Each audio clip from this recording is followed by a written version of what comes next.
Hey, how's it going? How's it going? Yeah, it is I, your boy TJ, and welcome to Open Mic. And Open Mic, we do this every Saturday. Every Saturday we do this. We hang out, and in the evenings. Last week we tried this out in the morning, and we got a lot of messages. A lot of people just saying, "Hey TJ, why don't you do this in the evening, man?" And I thought, well, let's try it out. Let's see how it goes. And if you've never been here before, well, this is actually our first time doing this. But on this channel, we talk anything and everything about around real estate. My name is Taurai Jack, and today we want to talk about negotiation, real estate, negotiation in real estate. And this is actually one of those pressing topics, right? And where we can either get lost in the transition of talking about negotiating. What is negotiating? How hard do you negotiate? Is negotiating just about to get the cheapy price that you're looking for, and all of those things? So yeah, in the next hour, it is your turn to be asking questions. So I've got some comments, and out of those comments, you can be asking any questions. Let's center all the questions around real estate, around negotiation. And in the beginning of this conversation here, I'm just going to give you guys some of the tips, snippets of what I think about negotiation, because I've been at it for a while. If you don't know who I am and this is your first time, thank you for joining us. And like I did say, my name is Taurai Jack. If I'm not doing what I'm doing now, I generally am doing property, meaning that I invest, and I do that in the company called M5 Property Addicts. We are in 4 cities: Johannesburg, Pretoria, Cape Town, Durban, and Johannesburg, Cape Town, Pretoria, and Durban. Yes, okay, 4 cities. That's what we do, and we predominantly do 2 things, eh? So we do student accommodation, and we do those things in the coastal lands, and we do that. Also, we do affordable accommodation down here up here in the Johannesburg, or should I say in the inlands, and that's what we do. So I just want to know, you are watching us from wherever you are watching us. Where are you watching us from? Let me know in the comments there. I will know exactly. I can see you, and I can know exactly where you are. So let me know where you are and where you are watching us from. It will be great to hear from you. To be grateful to hear from you. So good morning. Good morning. Where I am in Johannesburg. It is thundering. Yeah, thundering it is. And it's a bit rainy where I am. And actually, electricity went. Yeah, Eskom almost cut us off. So, but otherwise, we are back online and the electricity is here. I'm hoping that we're going to continue without the disruption of the electricity. But yeah, so if I'm not doing property, what else am I doing? I am doing, I write books. So I wrote the book From Bad Debt to Property Mogul in 2 years. That's my recent book that I wrote. And you can literally catch it up on my website, and it's out for free. But let's talk about negotiation, right? Let's talk about negotiation. What is negotiation? And before I jump into the conversation of negotiation, I literally just jumped onto a dictionary, and I was like, what does negotiating mean? And I'm going to refer to my notes here. I've got some notes that I've just to prepare us for this conversation here. But whilst you're at it, I'm going to make sure that your comments, right? All of your comments that you have put in, I can see them in here. So again, I'm just checking out, where are you watching us from? Where are you watching us from? Okay, cool. So let's jump into it. So the first thing that I wanted us to talk about is that I think there's a lot of connotation around negotiations, and a lot of people actually just don't understand what negotiation is all about. And I think for many reasons, or many times, we think that negotiating is when we go out there to find a property. Let's say it's been the market value of that property, or it's been marketed for let's say 1 million, negotiation means that we are going to be getting it for 600,000, 700,000. But negotiation is more than that, and I want to unpack that with you guys today. So as we go along, let me know where you're watching us from, and we can be continuing there. So the first thing, what is negotiating? The first thing that comes to mind is that, I had to go and look up in the dictionary. English is not my first language, and I had to go look into it. A negotiation actually stipulates finding, it says negotiation is finding a way over or through an obstacle or difficult situation. That's what negotiate means, or negotiating. And then it also goes on to say, so that was the first one. And then the second one goes on to say, it is a dialogue between two or more people intended to reach a beneficial outcome over one or more issues. And I wanted to take that one because I thought, I think if we knew what this actually means of negotiation, then it actually does mean that we are able to kind of like zoom in a little bit deeper on what negotiation is, or what we can do with negotiating.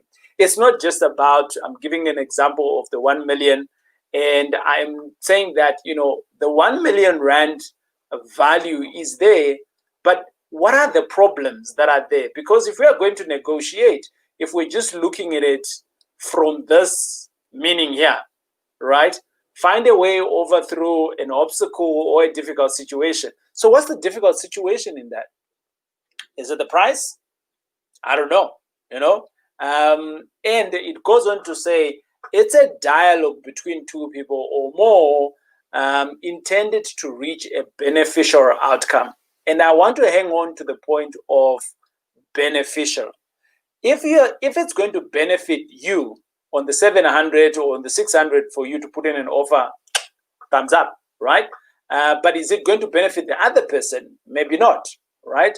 And the meaning of negotiating is that it has to benefit both people to overcome the issue.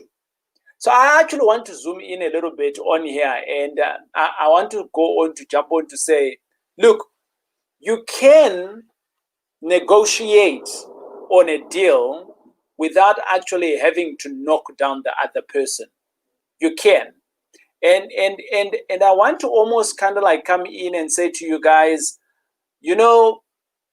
I think negotiating has been oversold to a point where I think a lot of people, and I was in that space as well, a lot of people actually think that you can't negotiate, or I don't have the skill to negotiate, or negotiations is for the pros, or negotiating is for people that have been practicing it and things like that.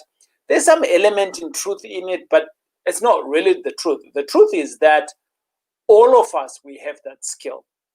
All of us. You, everyone's got that skill. So we have that skill where we can actually negotiate.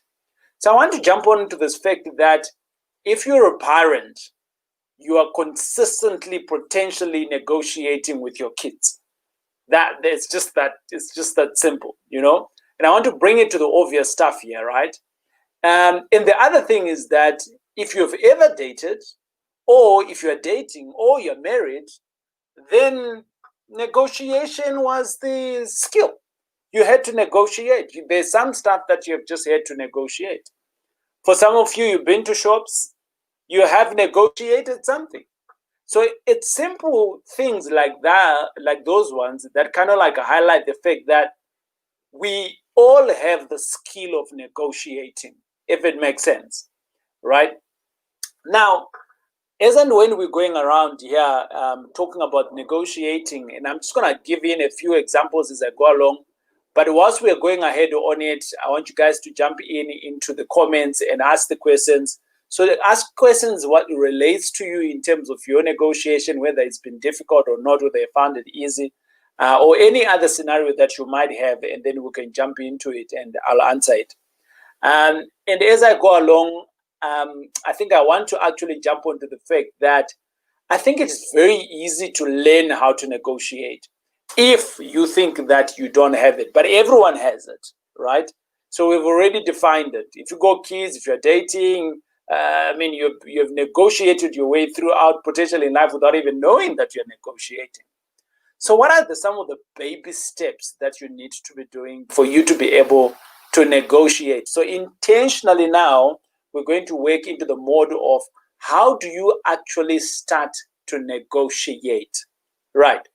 And this is potentially we are talking about, you've just gotten through to a property and you want to negotiate, right? And remember, negotiating, it's a dialogue, right? It's a dialogue between two or more people. So in most markets, should I say in most scenarios, if you got an estate agent and you got a seller, so it's a dialogue between you and the seller and the estate agent. So it's a three-way now there, right? And it's intended to reach a beneficial outcome. And what is that outcome? For you to get the price that you're looking for, right? But it has to be beneficial for all parties involved. And I think this is where we miss it most of the time. So we forget that the estate agent needs to be paid. And we forget that the seller still needs to be getting what he's thinking is the rightful amount on his property. So let's jump into it. How do you actually start to negotiate? And I want to stress out the fact that, and I've got about 6 to 7 points that I want to talk to. And I will stop at each junction so that we can have some open discussion around it. As some of you I see already, saying hellos to us here. So high five to you, Ayanda. Thanks for joining us. Ayanda Mazibuku, thank you very much for joining us. And Queen Beza watching from Boxbeck. Hey, I like Boxbeck. So many deals there in that area. Dula, and then who else is there? Okay, good. So let's jump on. The first thing that you need to be doing, right? So this is not like a class, it's a discussion. The whole idea of us having the open mic is that you can ask the question, right, as we go along. So the first thing that you need to be doing, or we need to be recognized when we are actually trying or wanting to engage in a discussion of negotiating, is that it is extremely, extremely important that you build rapport. What does that mean by building rapport? Sometimes it's difficult to get through into someone else, right? And there might just be a closed book. You get some of those people that are like superly closed books. I got friends like that. You like trying to build a rapport and like, hey, how's it going? Fine. Are you all right? Yes. How's your missus? Fine. And so it's pretty difficult to build in a rapport to such kind of a person. But the first thing that you need to be doing is to build rapport. How do you build that rapport? Very simple. Very, very simple. Let's assume you have just driven to the property that you are wanting to buy, right? And I use this all the time. And I get out of my car and I quickly say, hey, how's it going? Am I parked at the right place, right? So you're you're putting them in a position of authority and you're being in a submissive position to say, I don't want to park in the wrong space. So did I park at the right place? And what will happen there? Oh, yes, it is the right place. And then you go on to say, thank you very much. And thank you very much for having me to come and buy your house, right? Already you have now turned the tables where you are now in the power drive, because in your power drive, you have now actually told them that you are there not to mess around. You are there to be buying their house, isn't it? Right? So you are on a mission. That's what you're on. And that's how you have just picked up rapport. And obviously the next thing that you're going to be talking about now is simple things like the weather, simple things like the animals that they keep on the property, simple things like their garden is impressive, right? So you want to talk about them because you want to build rapport with them, right? So it means that your rapport building is impress. Hey, you're looking wonderful, but don't jump on to talk about they're looking hot, because now it might looks like you are hitting on them, right? So this is rapport building, not hitting conversations, isn't it? Right. So building rapport, there you are, you've arrived, you've put them in the position of power, you've taken back that position again, and you've told them you're there to be buying that house, and it has opened up the conversation, right? And if it is an estate agent, for me, I generally want to have a side conversation with my estate agent, so that by the time we actually get to the property, and if it was for the first time, we're not kind of like still sussing each other out, like, are you for real? No, you like there, you like having the conversation already.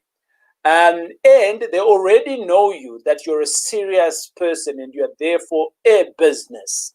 So in other words, they are on your side. But remember, an estate agent is never working for you. They generally are working for the seller.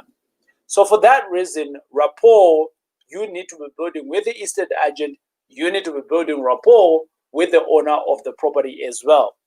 Now, I generally want to work with the same estate agent from time to time. Why do I do that? It's because the more they know me, I don't now need to be building rapport all the time with them. We have already built the rapport over we're now building the relationship, not the rapport. And over and above that, I am not working in overtime when I'm at the property, okay? Because building a rapport with two people at the same time, sometimes it can be difficult, because you want to impress both of them, but we all know you can't sit on two chairs at the same time, isn't it? You have to choose one and sit on it. But does that make sense on building rapport? And I want to come back to some of the comments here, and I'm going to scroll down. There's quite a few other things. We need to get to around about 6 topics there on what you can do. And I'm just jumping in here to check out whether you've got any questions. And I see here Queen Biza says, my weakness is lack of patience. Yeah, I hear you on that one, Queen Biza. But I almost want to come back to, if you don't have patience, where do you really need the patience? The patience is almost about building the relationship, right? And I'm telling you right now, if you're wanting to be winning more and more in real estate or in the property space, you need to be learning how to build the relationships, because property is just brick and mortar. It can go either way to whoever who has the best relationship. So your patience, I think it needs to be more around people that you surround yourself with, people that you have a relationship with. That way, when the deal is coming through to you, the people that you have a relationship with, they know already your criteria, they know what you're looking for, they know how much you can afford, and the deal, when it comes through, it is bagged, it is ripe. And the patience that you're saying that you're suffering from, that you don't have, when the property comes through to you in the right space, boom, all you're doing is signing on the dotted lines, and you're continuing with the process. All right. I hope that has helped you there, Queen Biza. I am just going to go on to another one here. Ayanda says, I find it difficult to negotiate with the estate agent. Yes, that's also another difficult one there. So negotiating with an estate agent generally is, it's not a lot of estate agents that are going to be taking what you are offering. But we need to bring it back a little bit. Estate agents, they are not there to work for you. Who are they working for? In 9 out of 10 situations, estate agents are working for the seller. Not unless you start to becoming a regular buyer, and then you start telling your estate agent what you are looking for.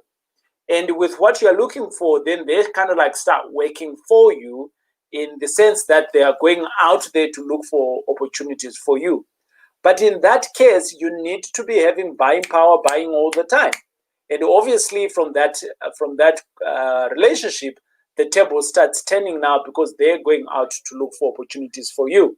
and they know your criteria as well. Right. Is it difficult then to negotiate with the estate agent? Not necessarily so. It's about having the estate agent understand your requirement, understanding what is it that you are looking for. If they understand what you're looking for, your capacity, and you also find the right estate agent, because not all estate agents are good for you. So for instance, I'll give you an example. I was working with an estate agent at a particular time, and she was new, fresh. She was just trained to sell, sell, sell. And I was like, hold on. I'm trying to make a deal here. And if you're just trying to sell, it's not what I'm looking for. Let's make this deal to work. But because all she wanted to do was to sell, sell, sell, she was failing to see what I was trying to do, which was to make a deal. So people that make deals who are estate agents, I like to work with those. But it's also difficult for you to find them, but it's also easy to work with them when you find them. Does that make sense? I'm hoping that it makes sense there to Ayanda. I'm going to jump onto the second one. So I said building rapport, right? I said building rapport. And I want to jump onto the second one. The second one is that it's almost very similar to building rapport, but it's slightly different in the manner that you need to be engaging, right? And this is very important. Engage in a conversation. And I want to give you guys an example of what it means to engage in a conversation. Back in the days, I think it's almost like a year and a half, we bought a property out in an area called Boksburg, Queen Biza, that's in your area there. I think I'm forgetting the street name that we bought it in, but it's one of the, I think it's called Leocorp or something like that. And on that street, what basically happened was that there was a house, and this house has been turned into a business. Now I'm talking about, I want to give an illustration of engaging in a conversation. So it's different from building rapport. Building rapport is that, hey, how's it going? Let me engage with you. And then you start engaging, right? So engaging in a conversation means that you are connected with the person and you are engaged, right? So what does that mean? I'll give you an example. This property in Boksburg, we bought the property, and the property was on the market for around about 800,000-900,000. And it was a pretty rundown house. And out of that, I saw that on the internet, it had grass almost like a meter and a half. And it was right in the middle of the street. And I went to see the property for the first time with an estate agent that I didn't know. And obviously, I wanted to build my rapport with the estate agent. So I asked for the estate agent to meet with them round about 5 to 10 minutes before the actual meeting, because I wanted to build my rapport with the estate agent. Well, as it happened, we actually arrived at the place 10 minutes before. So we actually engaged in a conversation. And she was asking me, who do I work for? Where am I coming from? What do I do? And I was telling her what I do. However, when the owner of the house, the seller, pitched up, I realized that the seller, he was actually walking very slowly, you know. And then at looking at him more as he came a little bit closer to where we were, which was on the property, I realized that he had some form of a bypass, you know. He had this thingy that he was walking with, and he had a little bit of a bag, and I could see that there was a medical problem, okay? And I built my rapport with him, and he was an elderly guy. So obviously with an elderly person, you speak a little bit slow so that they can understand you, and you wait for them to respond. And out of that, he opened, he was trying to open the gate for us, and I sort of like offered for assistance to open the gate, and he gave me the keys. It was a whole big bunch of keys like these ones. So you see, I'm building rapport there. I'm giving him the power, and I'm asking him, so which keys is it? And he's showing me which keys, and eventually I unlocked the 15 keys that were there, and And out of that, I was able to open the gate. Before I went into the property, I then asked him the question whether he was fine. Could I get you some water or something like that? Because I could see that, he's running out of breath and things like that, and he's not well. So I engaged him at a level where he was. So I'm speaking slowly, I am talking to him, and I'm asking him now, is he fine? And I'm giving him the comfort. And I started having the conversation, obviously asking whether he was fine standing there for the time that we were going to be duration, because I could see the state that he's not well.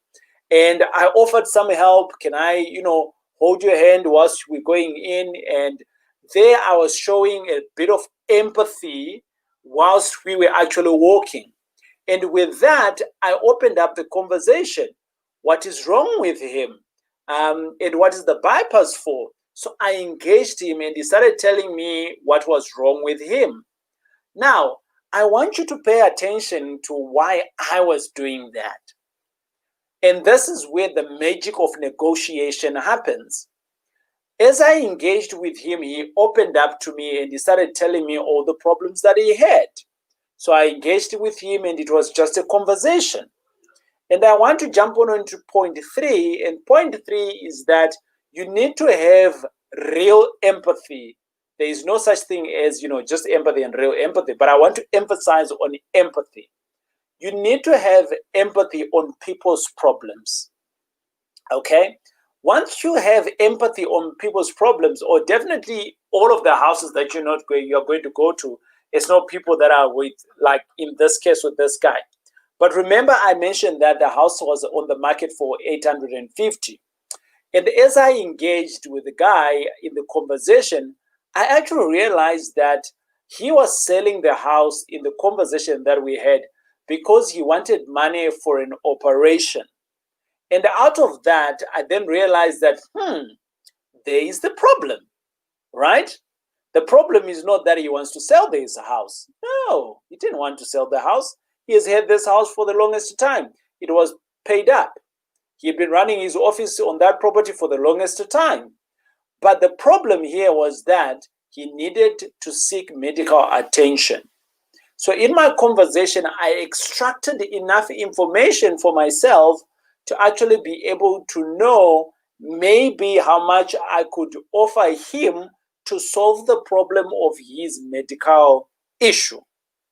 Anyways, what I then did is that obviously after seeing the property, I went through and I called one of my doctor friends and I said, hey, buddy, I met up with this guy and I think he needs an operation and ABCD. What do you think if this guy goes out into the private sector?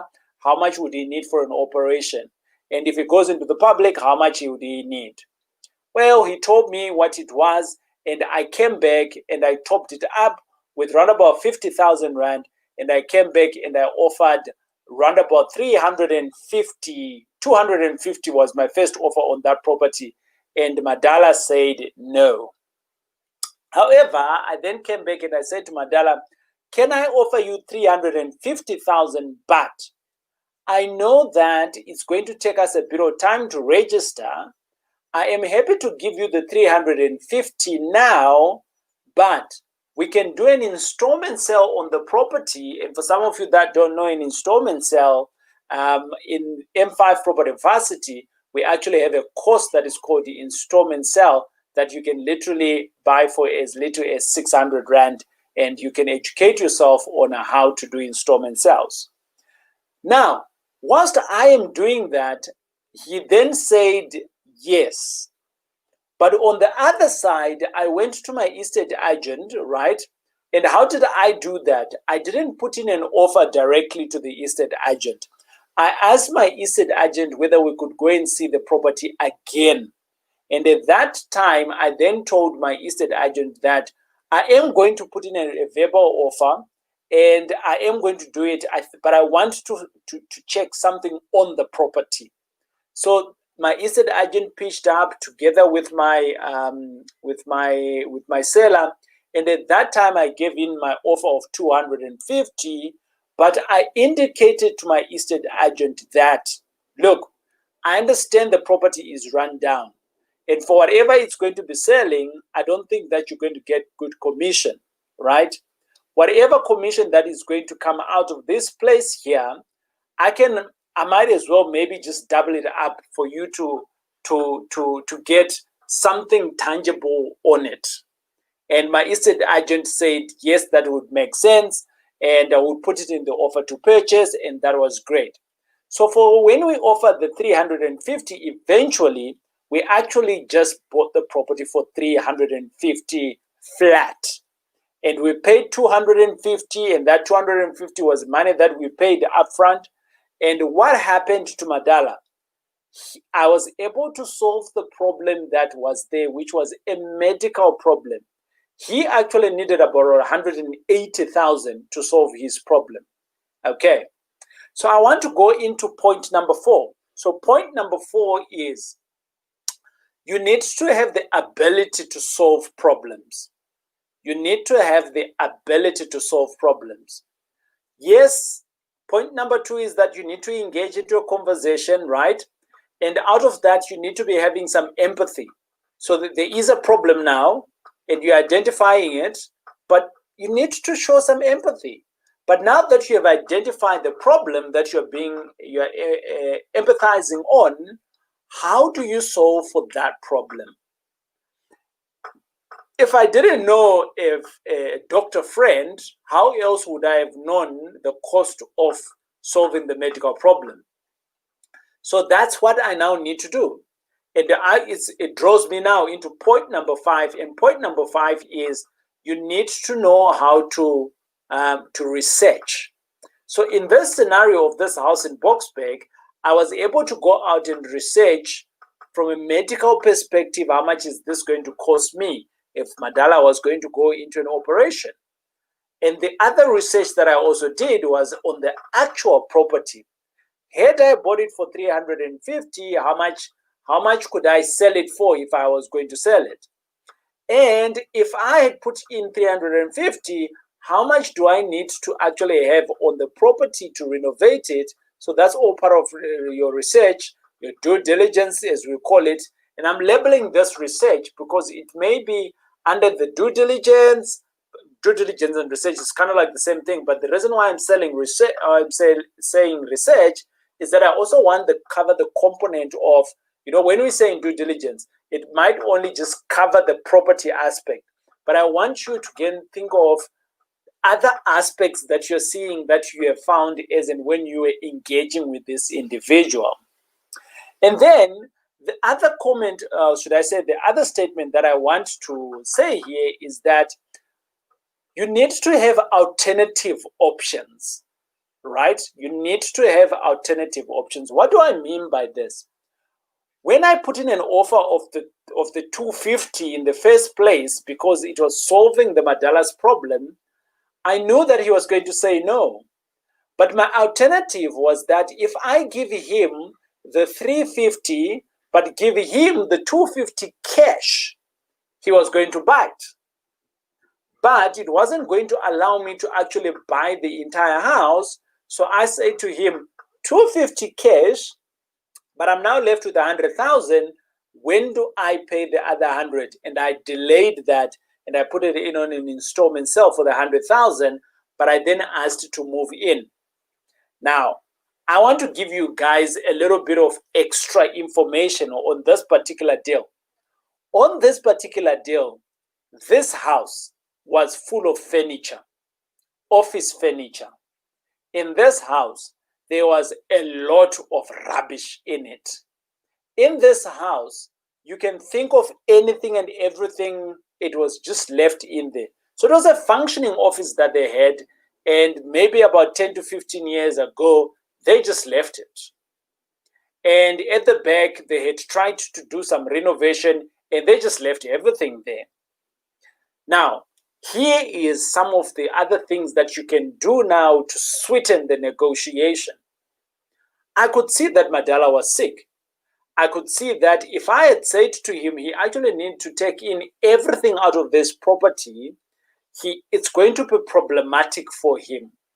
So I said in my offer to purchase, they don't need to worry about taking the rubbish out. I will clear the rubbish out. Was it really rubbish? No, really. In the house was some form of furniture in it, but a lot of it was rubbish. But on the other hand, Madala hadn't been in this office for like a long time. And he did say to me, yes, that's fine. Guess what happened? I went in there with my boys, we cleared it out, and I actually sold off some of the property. Some of the furniture in there, and I got a handsome 30 grand from selling off some of that furniture. If ever you have an opportunity to visit me at my office, where we have an office in Florida, you will actually be able to see a desk, which was a 1915 desk, oak, right? And I bought it. Actually, I didn't buy it. I salvaged it from this property. And it's a desk that I now have, and I never even paid a dime for it. It is there in my office. I utilize it every day. But how did I get that desk? I solved the problem where Madala was going to be thinking that it was going to be very difficult for him to take all of this rubbish out. And I said, not to worry, we are going to clear it out for you, right? And that was part of the negotiations. I offered to help, and he agreed. Does that make sense? I think it makes sense. If you got any form of comments or questions around this, jot them down there whilst we are going ahead. But I then want us to kind of like jump into something else where in the form of when I was talking about alternative options, what do I mean by that? Right. Alternative options just basically means that I had the option on the property to buy it cash. But instead, I only paid $250,000 because that was going to solve his problem, but that was going to give me access into the property. If I had $350,000 cash, and that's all the money that I had, it means that had I paid the entire $350,000, it means that I wasn't able actually then to have money for closing fees, money for renovations, and all of those things. But what did I do? I held back on my $100,000, and I asked for a delayed sale, and I gave him the $250,000, and I had $100,000 now to go in and start doing my renovation on the property. I bought that property with the intention of selling it as a flip, and yes, I eventually spent in another $200,000 on that property, and I sold it for $890,000. You do the maths in terms of how much I ended up making. And that was the days that I didn't know how to finance properties after I've done a reno. With what I know now, I would have never sold it because I don't sell anything these days. I keep everything, right? I keep everything. But I'm going to open up for questions now. I can see there's some questions that have come up. And yeah, let's jump on to some of those questions. If there is any questions on negotiating or anything actually around real estate, just property, just jot them down there for me, and I can answer those questions out for you. Right. Whilst I am talking, there's something else that I also want to kind of like talk about here, and that is around the whole concept of negotiating. For me, negotiating is about finding a win-win solution for everyone involved in the deal, right? And the second part is negotiating is not about knocking someone off their price. That for me, that's not negotiating. In this scenario that I've just shared with you guys, the real problem was not about selling the house. The real problem was this guy needed some health attention now, right? And it literally took him about a week, and he was in hospital, and he came out, I think, about 2 months later. And in the whole process, I'd been able to actually to sort out all the problems that were there on that property. So two things. Negotiating is about finding a win-win solution, right? And that's why the meaning of negotiation is a dialogue between two or more people intended to reach a beneficial outcome over an issue, right? It makes sense, isn't it? Okay. And then the last thing that I would then want to speak about from my notes before I jump onto your comments and your questions there is that, and this is a tip, it's actually a tip that I want to give out. It is important that we learn how to negotiate. It's a skill that you can harness, right? And this skill here, if you don't practice it, when you get into a deal, you get scared. When you're now putting in an offer, you get scared. You're not so sure, what should you be doing? But if you follow that process of, building a rapport, then you engage in the conversations, right? And you actually have empathy on some of the problems that they generally have. There's always a problem. Negotiating is about actually unearthing those problems, and then you can start solving them. When you solve the problem, that's where the money is. Yeah? Does that make sense? Okay, cool. Now, the tip that I want to give you guys is that at any given time, find an opportunity of negotiating. So in other words, all I'm saying is negotiate everything or always negotiating, right? If you go to the shops and they are selling bread at 20 Rand, 15 Rand, I don't know how much bread is these days, just try to negotiate and see whether you can get it for 10 Rand. Bread could be extreme, but all I'm just saying here is that always be negotiating, because once you get into the mode of negotiating, it becomes very, very easy for you to negotiate on the real stuff. Okay? And negotiating doesn't generally mean on pricing alone. It might also mean on just having your way. So negotiate, right? Hey, we want to go through this way. We want to turn left here. Oh, maybe let's turn right and let's go into a merry-go-round, and then we'll get to the left. You've just negotiated. Why are we going that way? Oh, it's just about we can go and see the beds that way. So you've just negotiated, right? So always practice negotiating. I want to come into the comments here, and there's a comment here. Someone is saying, when you do your due diligence, how do you go about getting the info on the house, except the obvious like property prices around the area, current value on the property, etc.? Okay, good question there.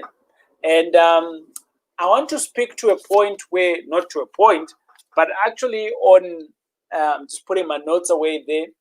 And Ayanda, there's actually a video that Rita did at one point, and that video is about when you jump on Property 24, right? And I'm speaking here to Property 24 in particular, and then I'm going to go into other ways of how you can do it.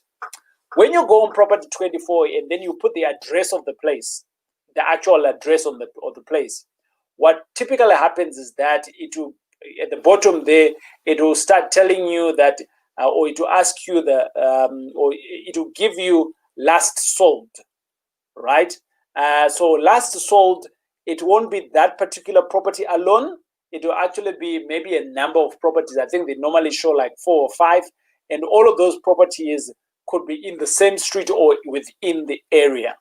Okay, and on that video, it actually then you can actually show, you can actually see that, oh, this property here was actually bought for X. So you can now, that's part of your due diligence now. So that's the first one. The second one is that you can go into other tools like TPN, and TPN is www.tpn.coza.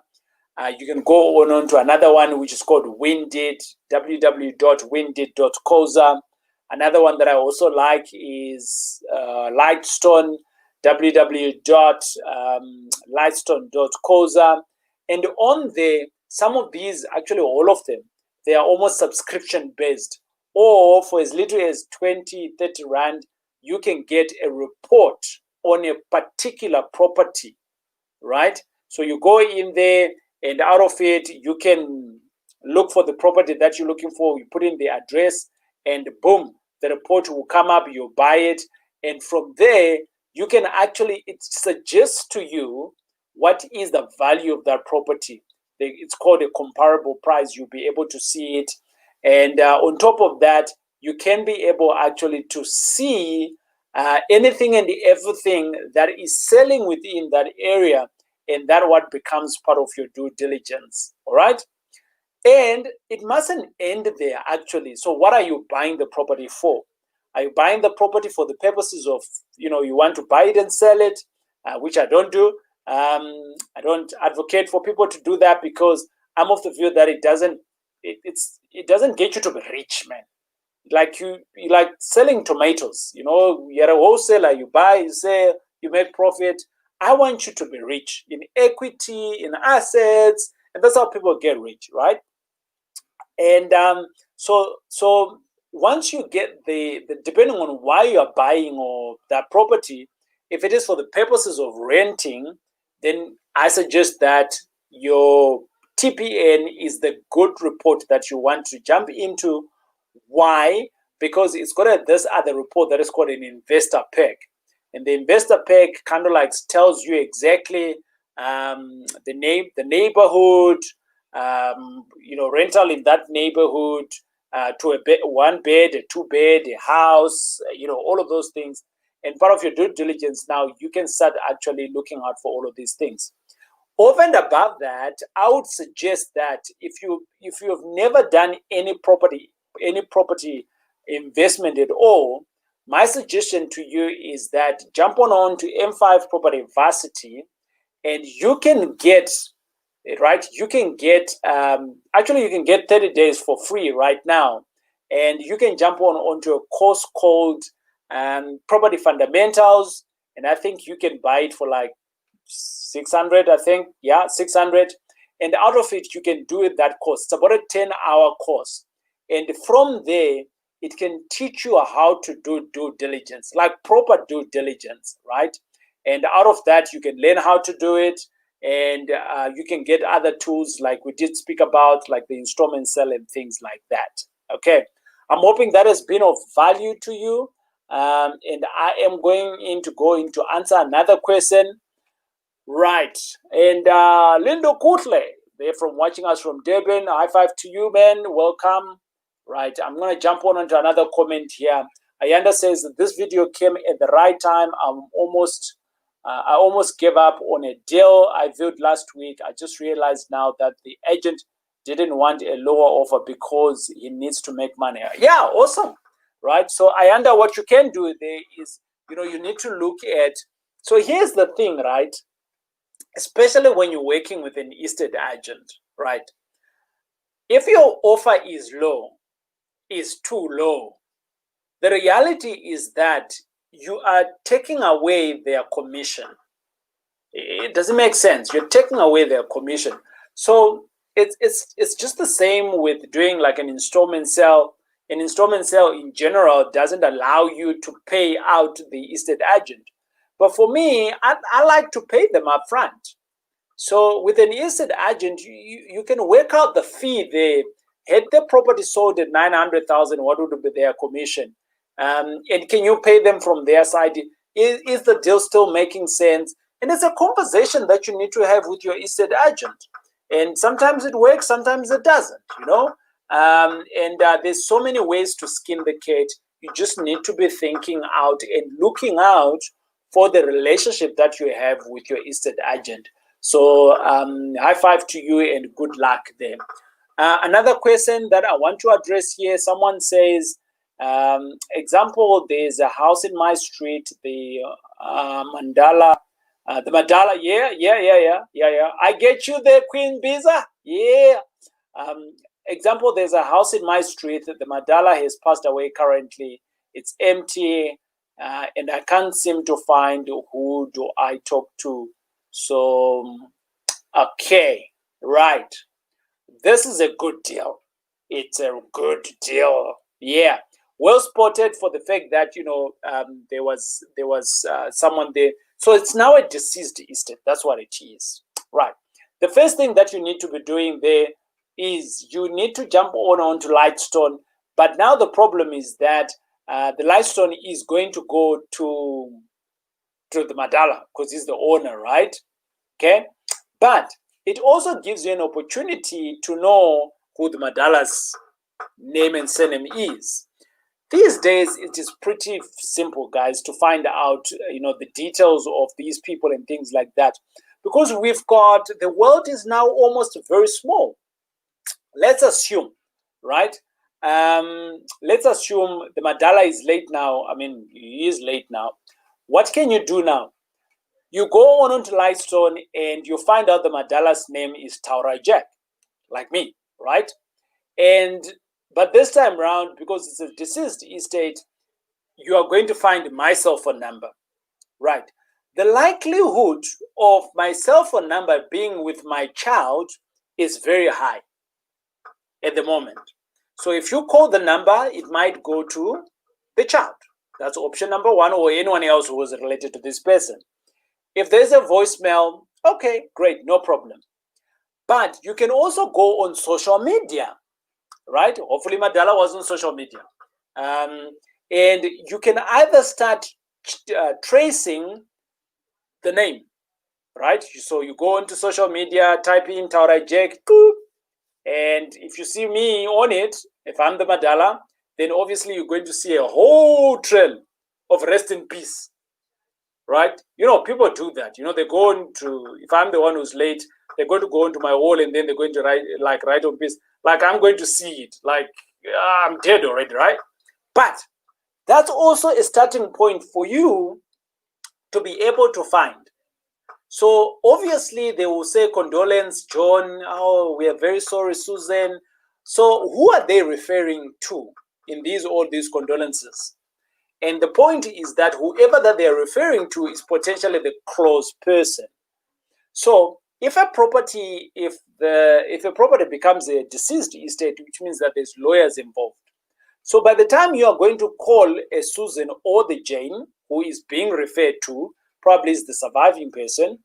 If the phone didn't work, you call that Taurai's phone. This time round, you call that person or you inbox them. Hey, I'm very sorry. My condolence on Taurai Jack. But I actually stay in the area, and I don't know whether the property is going to be sold. I think now it's in a deceased estate. I'll be very keen to buy the property if it's being sold.